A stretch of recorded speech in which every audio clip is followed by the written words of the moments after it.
एक 32 साल की विधवा औरत ने एक 17 साल के लड़के के साथ तकरीबन 75 दिनों तक उसे किडनैप करके उसके साथ संबंध बनाती रही।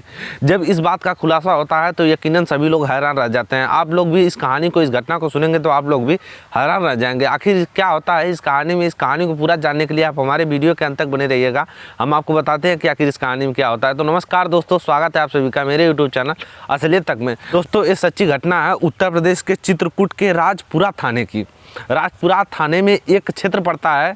उस क्षेत्र का एक लड़का जिसकी उम्र 17 साल थी और उसका नाम अनुज था, वह तकरीबन वह एक दिन अपने घर से निकलता है बाहर और वह लापता हो जाता है। जब इस चीज़ का पता वह अपने बेटे का जब वह लापता हो जाता है, फिर उसके घर वाले, उसके माता पिता उसकी खोज करते हैं, उसकी बहुत खोज करते हैं, लेकिन वह नहीं मिलता है। वह लोग पुलिस के पास जाते हैं, पुलिस के पास अपनी अर्जी देते हैं कि सर मेरा लड़का है जिसकी उम्र ये है, वह ऐसा सारी चीज़ें अपनी जो भी बीती होती है उनके ऊपर वह बताते हैं। फिर पुलिस उस चीज़ पे कोई भी एक्शन नहीं लेती है। धीरे धीरे तकरीबन 2.5 महीने बीतने वाला था। वह 2.5 महीने उसको, उस बच्चे को होने वाला था, लेकिन पुलिस इस चीज़ पे भी कोई एक्शन नहीं लेती है। जो उधर माता पिता होते हैं, अनुज के जो माता पिता होते हैं, वह काफ़ी गुस्से में चले जाते हैं अपनी अर्जी को लेकर कोर्ट में जाते हैं। जज के सामने पूरी अपनी बातें बताते हैं कि हमारा बेटा इतने दिनों से गायब है, लेकिन पुलिस जो है हमारे यहाँ की वह कुछ भी नहीं कर रही है। हमारे बेटे को किसी तरह से आप लोग खोज दीजिए। फिर जो जज होते हैं वह पुलिस वालों को आदेश देते हैं इस चीज़ के लिए। पुलिस फिर इस चीज़ के लिए एक्शन में आती है, उस बच्चे को खोजने के लिए एक्शन में आती है। फिर पुलिस आती है, इस अनुज के घर पे आती है और इसके माता पिता से कहती है कि अगर आप लोगों का कोई दुश्मन हो या अनुज का कोई दुश्मन हो तो हमें बता दीजिए। तो उसके माता पिता कहते हैं कि हम लोगों का कोई भी दुश्मन नहीं है।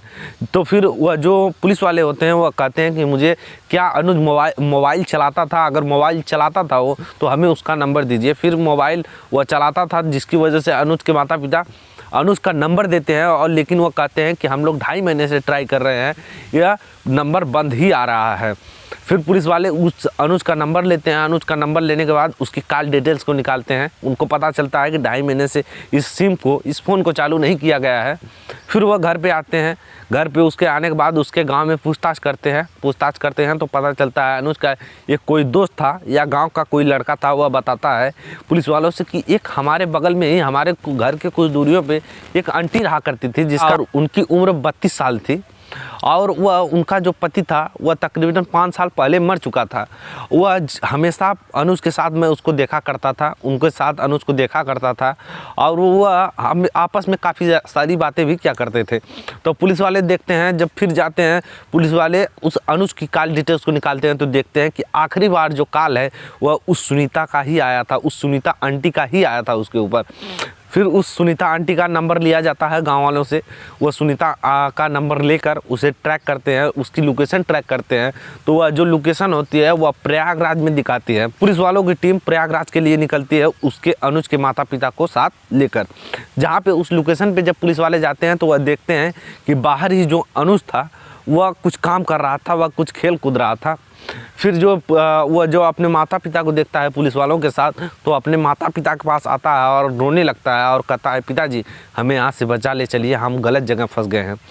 फिर पुलिस वाले उस अनुज से पूछते हैं कि आखिर ऐसा क्या हुआ था कि तुम कैसे किडनैप होके आ गए यहाँ पे? आखिर तुम अपने मन से आए हो, क्या है कि इस कहानी के पीछे का राज तुम्हारे मुँह से हम सुनना चाहते हैं।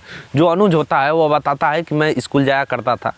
स्कूल में एक दिन मेरे मास्टर ने मुझे मार दिया, तो मैं अपने पिताजी से आकर कहा कि पिताजी मेरे मास्टर ने मुझे मारा है। तो मेरे पिताजी ने कहा कि अगर पढ़ोगे नहीं लिखोगे नहीं तो मास्टर तुम्हें मारेंगे ही, तुम्हें काबिल बनना पड़ेगा कि मास्टर तुम्हें ना मारे।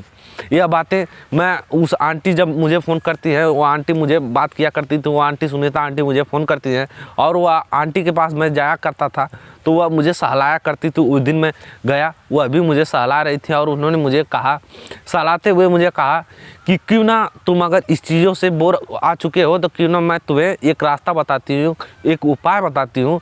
तुम यहाँ से कहीं दूर चलो मेरे साथ, मेरे पास बहुत सारा पैसा है, वहाँ पे तुम्हें स्कूल भी नहीं जाना पड़ेगा, तुम अच्छे से तरीके से रहोगे।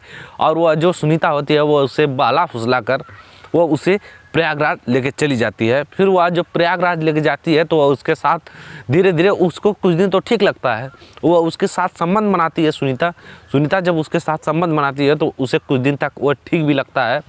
और फिर उसके बाद जब वह कार्यक्रम, वह जो कृत्य होता है वह उसके साथ बार बार होता है, तो वह काफ़ी ज़्यादा परेशान हो जाता है। वह कहता है सुनीता से कि आंटी अब मैं घर जाना चाहता हूँ, अब मैं इस चीज़ से बोर हो गया हूँ, मुझे इस चीज़ से घिन आने लगी है। तो वो जो सुनीता होती है वो कहती है कि अगर तुम घर गए तो ये जो तुम्हारा वीडियो मैंने तुम्हारे साथ बनाया है, ये वीडियो मैं लीक कर दूँगी, सारी दुनिया तुम्हारी इस वीडियो को देखेगी।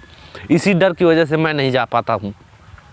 फिर पुलिस वाले होते हैं उस घर में छापा मारते हैं तो वह जो सुनीता होती है घर में कुछ काम कर रही होती है, उसको पकड़ लिया जाता है। पकड़ने के बाद उस पर गंभीर धाराओं में मुकदमा दर्ज किया जाता है। मुकदमा दर्ज करके उसे जेल भेज दिया जाता है। बाकी इस घटना के बारे में अगर आप अपनी राय कुछ भी कहना चाहते हैं, कुछ भी अपनी राय देना चाहते हैं, तो आप अपनी राय हमारे कमेंट बॉक्स में रख सकते हैं। बाकी ये वीडियो आप लोगों को थोड़ा भी पसंद आया तो लाइक, कमेंट, शेयर और चैनल सब्सक्राइब करना बिल्कुल मत भूलिएगा। हम मिलते हैं इसी तरह किसी नेक्स्ट वीडियो में, तब तक के लिए ta ta, take care, bye bye.